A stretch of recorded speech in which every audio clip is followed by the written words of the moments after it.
Hi అండి, నమస్తే. Welcome to our channel. ఇవాల్టి వీడియోలో ఆంధ్ర స్పెషల్ రెసిపీ మామిడికాయ తురుము పచ్చడిని చేసి చూపిస్తానండి. అప్పటికప్పుడు చాలా ఈజీగా తయారు చేసుకోవచ్చు. ఇలా చేసుకొని వేడివేడి అన్నంలో కొద్దిగా నెయ్యి వేసుకుని తిన్నారంటే చాలా రుచిగా ఉంటుంది. ఈ పచ్చడి ఎక్కువ రోజులు నిల్వ ఉండాలంటే 4-5 రోజుల పాటు బయట ఉంచుకొని తర్వాత ఫ్రిడ్జ్లో పెట్టుకున్నారంటే 3 నెలల పాటు పాడవకుండా నిల్వ ఉంటుందండి. ఇంకా ఆలస్యం చేయకుండా రెసిపీలోకి వెళ్ళిపోదాం. ముందుగా 2 పెద్ద పచ్చి మామిడికాయలు తీసుకోండి. చిన్నవైతే 4 మామిడికాయలు తీసుకుంటే సరిపోతుంది. లేతకాయలు కాకుండా టెంక పట్టిన కాయలను తీసుకుంటే పచ్చడి టేస్ట్ బాగుంటుంది. అలాగే తొందరగా పాడవదు. కాయల్ని శుభ్రంగా కడిగి తడి లేకుండా ఆరబెట్టిన తర్వాత పై తొక్కని పీల్ చేసేసుకోవాలి.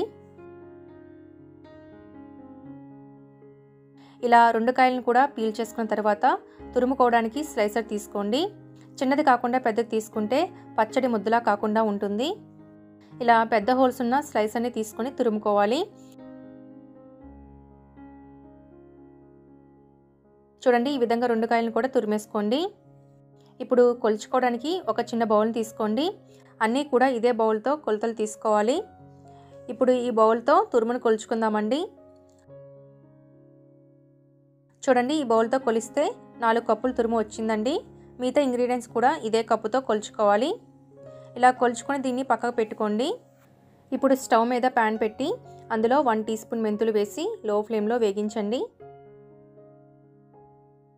ఇలా దోరగా వేగిన తర్వాత స్టవ్ని ఆఫ్ చేసి వీటిని ఒక ప్లేట్లోకి తీసుకొని చల్లారబెట్టుకోవాలి. తర్వాత ఒక మిక్సింగ్ బౌల్ తీసుకొని అందులో 1.5 కప్పు కారం యాడ్ చేసుకోండి. మనం ఏ కప్పుతో అయితే మామిడి తురుము కొలుచుకుంటామో అదే కప్పుతో కారం 1.5 కప్పు తీసుకోవాలి. ఇప్పుడు స్టవ్ మీద మళ్ళీ ప్యాన్ పెట్టుకుని అందులో 1 కప్పు పల్లీల నూనెని వేసుకోండి. ఈ పల్లీల నూనెకి బదులుగా నువ్వుల నూనెనే యాడ్ చేసుకోవచ్చండి. సన్ఫ్లవర్ ఆయిల్ మాత్రం యాడ్ చేయకూడదు. పచ్చడి అంత టేస్ట్ బాగోదండి, తొందరగా పాడైపోతుంది. సో అందుకని పల్లీల నూనె కానీ నువ్వుల నూనె కానీ యాడ్ చేసుకోండి. ఇలా ఆయిల్ వేడెక్కాక దీనిలో ఒక కరివేపాకు ఆకును వేశారంటే ఇలా చిటపట్లాడినప్పుడు స్టవ్ని ఆఫ్ చేసి ఈ ఆయిల్ని కారంలో యాడ్ చేసుకోండి. ఇప్పుడు ఒకసారి బాగా మిక్స్ చేసుకోవాలి. తర్వాత దీనిలో కొలిచి పెట్టుకున్న 4 కప్పుల మామిడి తురుముని యాడ్ చేసుకొని బాగా కలుపుకోండి.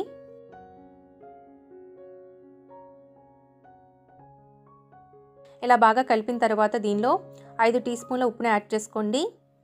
నాకు 5 టీ స్పూన్ల వరకు ఉప్పు పట్టిందండి. మీరు మీ రుచికి తగినట్టుగా ఉప్పుని యాడ్ చేసుకోండి. అలాగే చిటికెడు పసుపు కూడా వేసి బాగా మిక్స్ చేసుకోవాలి. ఇలా మిక్స్ చేసుకున్న తర్వాత దీన్ని పక్కకు పెట్టుకోండి. తర్వాత మిక్సీ జార్ తీసుకుని అందులో చల్లారిన మెంతులను యాడ్ చేసి బాగా మెత్తని పౌడర్ లాగా బ్లెండ్ చేసుకోవాలి. ఇలా మెత్తని పౌడర్ లాగా చేసుకొని దీన్ని పక్కకు పెట్టుకోండి. ఇప్పుడు స్టవ్ మీద మళ్ళీ ప్యాన్ పెట్టుకుని అందులో 1 కప్పు పల్లీల నూనెని యాడ్ చేసుకోండి. ఆయిల్ వేడెక్కాక అందులో 1 టీ స్పూన్ ఆవాలు, 1/2 టీ స్పూన్ జీలకర్ర, 10-12 వెల్లుల్లి రేఖలు దంచి వేసుకోండి. ఇప్పుడు వీటిని వేగించుకోవాలి. తర్వాత దీనిలోనే 3 ఎండుమిర్చిని తుంచి వేసుకోండి.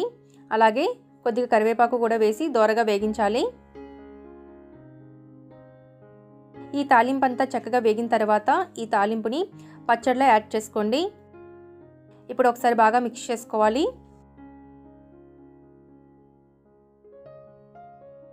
తర్వాత దీనిలో బ్లెండ్ చేసుకున్న మెంతుల పొడిని యాడ్ చేసుకొని బాగా మిక్స్ చేసుకోండి. అంతేనండి, చూడండి, మామిడికాయ తురుము పచ్చడి తయారైపోయింది.